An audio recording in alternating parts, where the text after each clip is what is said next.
Welcome back to Historical Context. Today we continue our series on the Virginia colony during the Restoration. Today we pick up in late 1665, where the threat of the Dutch has the colony on high alert. Governor William Berkeley has raised an army of 2,500 men to protect his ports from invasion. The Dutch, however, were not the only problem in late 1665. London and the greater part of England were affected by a plague. In fact, in September, the mayor of Bristol petitioned to send a convoy to Virginia to help escort 24 ships back to England. The reason for the convoy was the military threat presented by the Dutch, but also the number of ships bottlenecked in Virginia was larger because the plague had disrupted trade.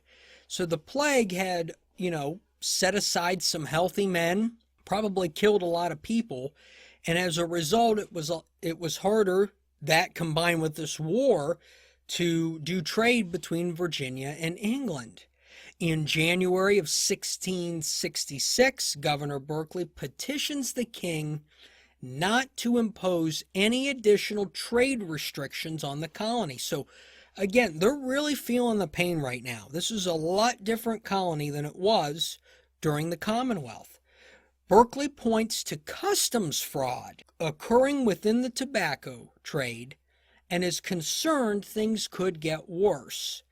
Basically, the restrictions are so bad right now that a black market is setting itself up, and that is not helping either the Virginia colony or England. The 21-ship merchant convoy left Virginia in the spring of 1666 with orders to go up the coast to Cape Cod, and if it was all clear, east to Ireland. It appears as if the First Fleet was successful, and in July, the writings suggest additional fleets were being planned. However, in a general court meeting on July 10th, a new challenge relating to the war had arrived. Let's have a look. Whereas we are informed of the arrival of an enemy's man of war, who hath already taken 2 ships, and may probably endeavor some further prejudice to this his majesty's colony, or the ships now in it.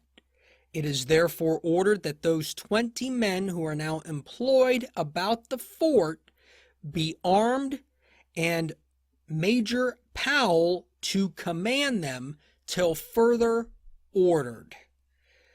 So the Dutch are taking ships, and the Virginia colonists got to pivot here. It's no longer about a trade convoy and getting that all set up. We've got to protect our ships, and they focus on moving men to Fort Point Comfort, if you'll recall that fort, and to Elizabeth City.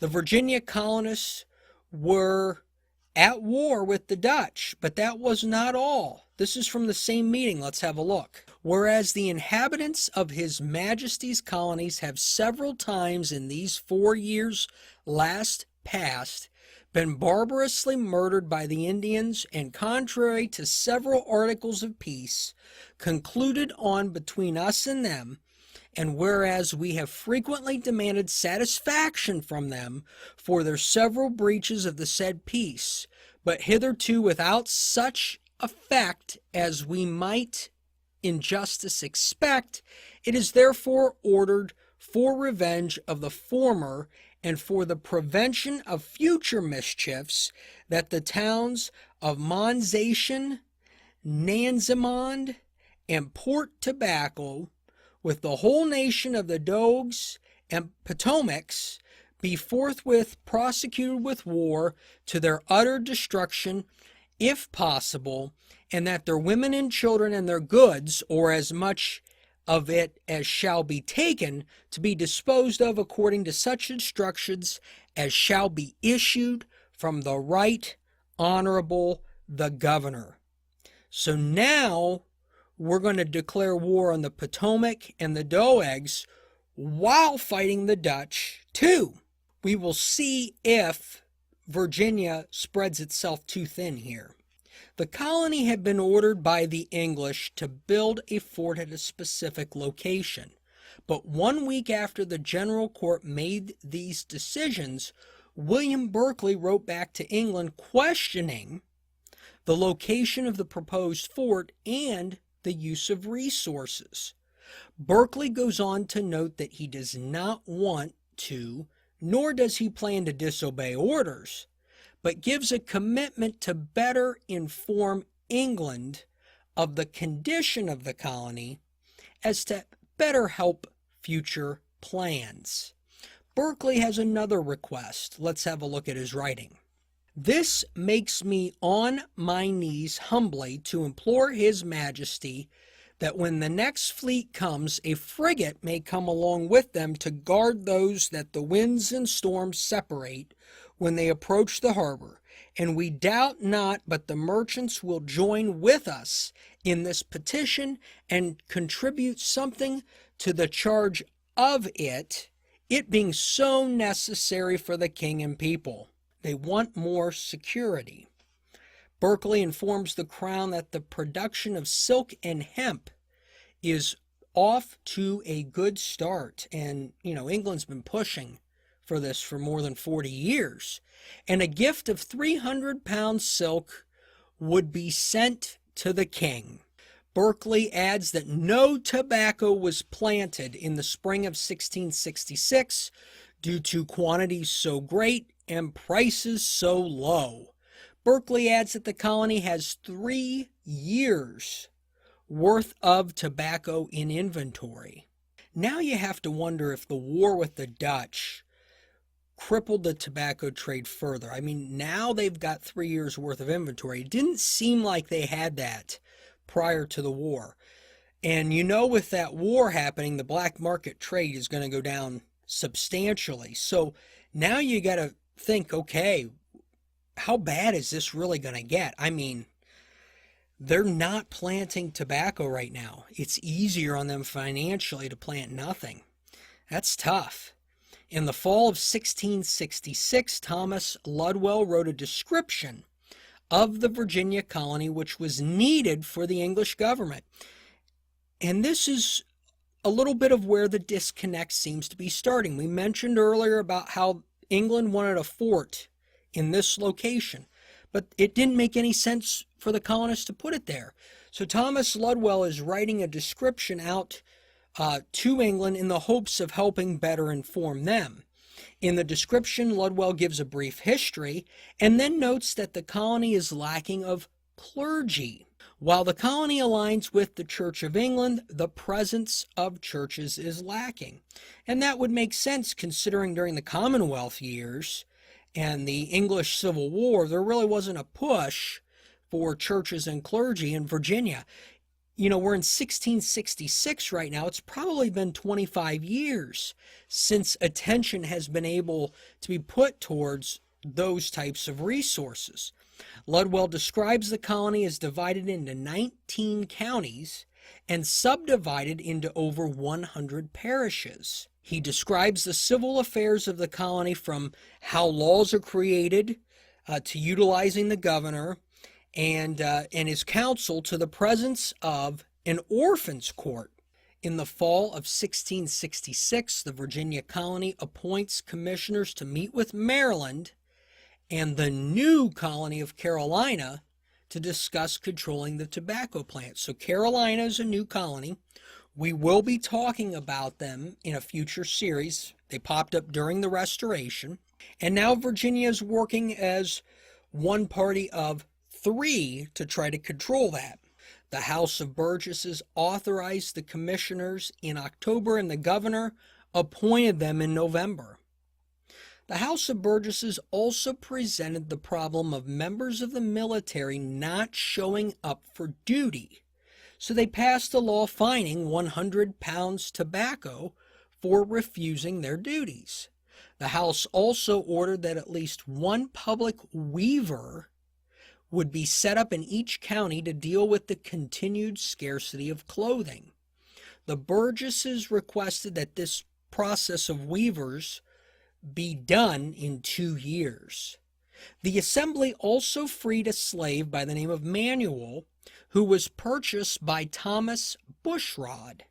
Mr. Bushrod had thought that Manuel's service was to him for life, but the court determined he was to serve as an indentured servant.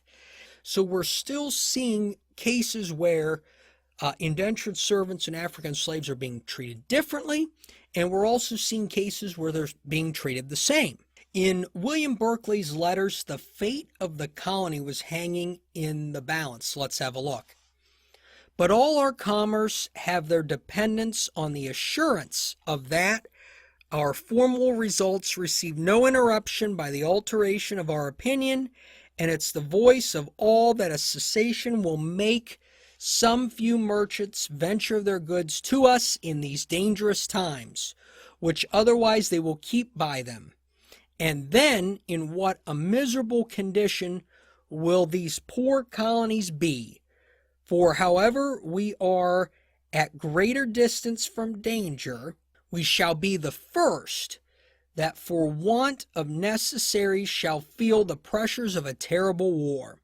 The last ship that came to us informs us that the scales yet hang formidably balanced, and that few will venture to us but on hopes of great gains. So trade is pushing down to near zero, and it is just choking the economy of Virginia. A cessation of planting, that means no planting of tobacco, was agreed to with Maryland through the 1st of February of 1667. On October 26th, and this is of 66, an interesting petition came before the Assembly. Let's have a look. John Knight petitioning for exemption from levies as being 70 years old. The Assembly have ordered that if the county clerk think him fit to be exempted from the payment of levies, his petition be granted. Possibly the first senior citizens discount in America. And this is in 1666 regarding a man that presumably was born in 1596. The Assembly also made a proposal based on the harsh economic realities of the time. Let's have a look. It is humbly proposed that for all debts already contracted for to be paid this present year in tobacco, any debtor paying 1/2 of his debt in kind may have liberty for the payment of the other half until the 10th of November, 1668. That's 2 years out.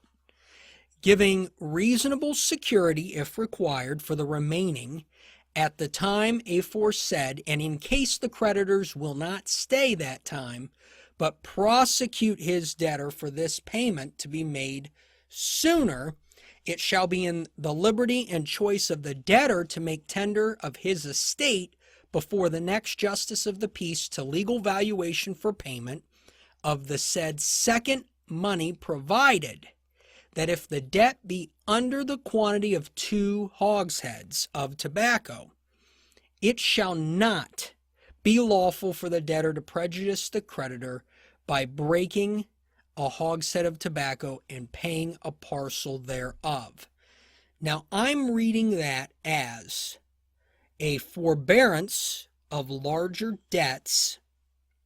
It seems like there is a provision in there against legal action on petty debts. That's the impression I'm getting from reading that. So you've got a forbearance on debts, and you seem to be having the colony essentially force a write-off of smaller debts. Things have to be getting pretty bad if a 1666 colonial government is looking at debt forgiveness as a method to help their economy. The court also made Andrew Herbert and William Martin free citizens of the colony. They were not free citizens at the time because both men were born Dutch, but they took an allegiance to the English crown. The fort at Point Comfort was officially scrapped as, quote, several inconveniences were found at the location. The English had been trying for decades to put a fort there. In November, the king sent a letter to Governor Berkeley establishing a recurring calendar for fleets sailing from Virginia to England. So a recurring calendar for these trade fleets to protect them from the Dutch. The months would be March, June, September. So if you're sitting there in November thinking March, whew, that's a long wait. At the same time, several merchants and ship owners were petitioning the king for permission to trade with Virginia. So it's going to be a long wait for everybody. 5 months. Not fun.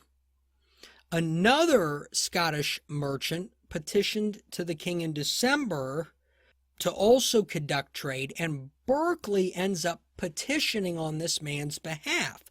But we did not get a chance to see the outcome of that petition. The Articles of Agreement between Maryland, Virginia, and Carolina to not grow tobacco were extended for a full year on December 11, 1666.